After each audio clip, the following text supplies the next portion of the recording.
Salut tout le monde, j'espère que vous allez bien. Alors on se retrouve aujourd'hui dans cette vidéo pour parler vraiment d'un sujet qui me tient très à cœur et que j'ai beaucoup travaillé aussi en 2017 et qui m'a aidé à trouver vraiment encore plus d'équilibre.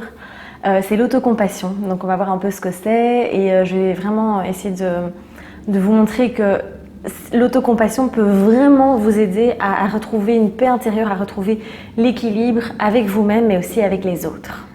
On a vraiment tendance en fait à se mettre beaucoup de pression, à être très exigeant envers soi-même, à vraiment, on est toujours dans l'autocritique, dans l'auto-jugement, on est toujours dans l'attente d'un jour meilleur, d'avoir plus, d'acquérir plus en fait.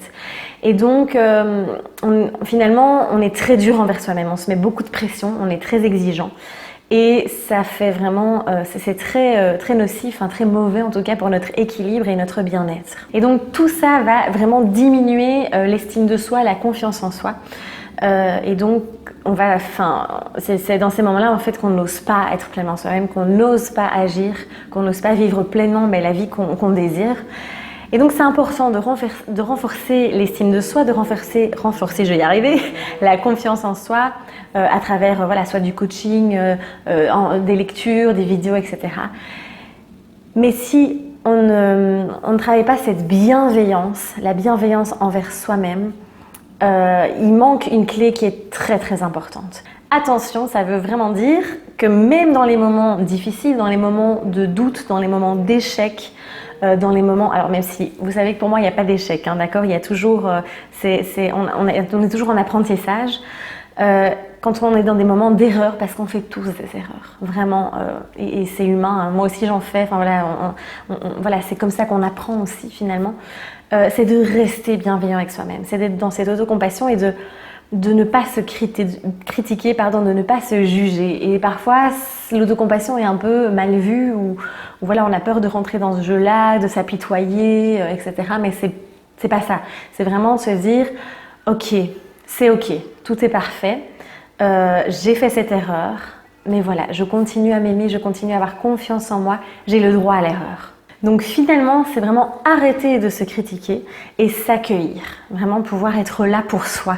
Parce il y a beaucoup de personnes comme ça qui sont dans le don de soi, mais envers les autres, qui sont toujours là pour les autres, qui vont tout faire pour les autres et qui s'oublient complètement, Donc on peut avoir beaucoup de compassion pour les autres, d'être dans l'empathie, surtout si vous êtes hypersensible, n'hésitez pas à aller voir ma vidéo où je parle de l'hypersensibilité.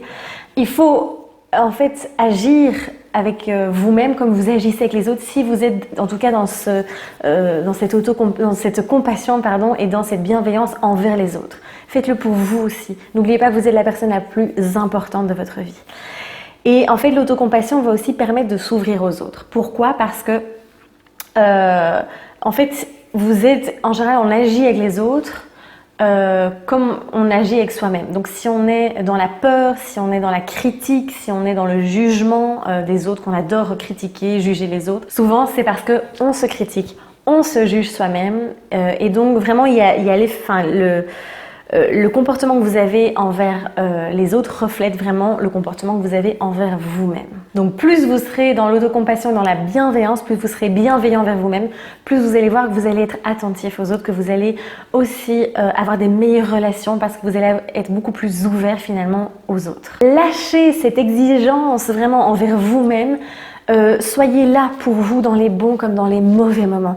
Et rappelez-vous que tout est parfait. J'aime beaucoup cette phrase, moi juste de la dire là, ça nous ramène à l'essentiel. Et même dans les moments difficiles, c'est de se dire, ok, qu'est-ce que j'ai appris ? Je sais que ça peut être dur à entendre, mais de se dire, que tout a un sens et on est au bon endroit. L'autocompassion nous permet aussi d'être complètement libre, de ne pas être dépendant, de ne pas être soumis à nos émotions, aux expériences qui se manifestent. Et aux liens vraiment, aux différents jugements, je veux dire, mais vraiment d'être libre et de pouvoir, de s'enlever ces poids de jugement et de critique envers soi. Je vous invite donc vraiment à pratiquer cette autocompassion, cette bienveillance envers vous-même, de voir les effets que ça va avoir sur vous aussi et sur vos relations aussi avec les autres. N'hésitez pas à me laisser un petit commentaire, ça me fait toujours plaisir de vous lire. Je n'ai pas toujours le temps de répondre à tout le monde, mais en tout cas je vous lis, chaque commentaire est lu et merci en tout cas pour ça. N'hésitez pas non plus à liker la vidéo, à la partager et à vous abonner à la chaîne YouTube. Je vous dis à très vite. Prenez bien soin de vous, soyez bienveillants et osez briller. Je vous embrasse.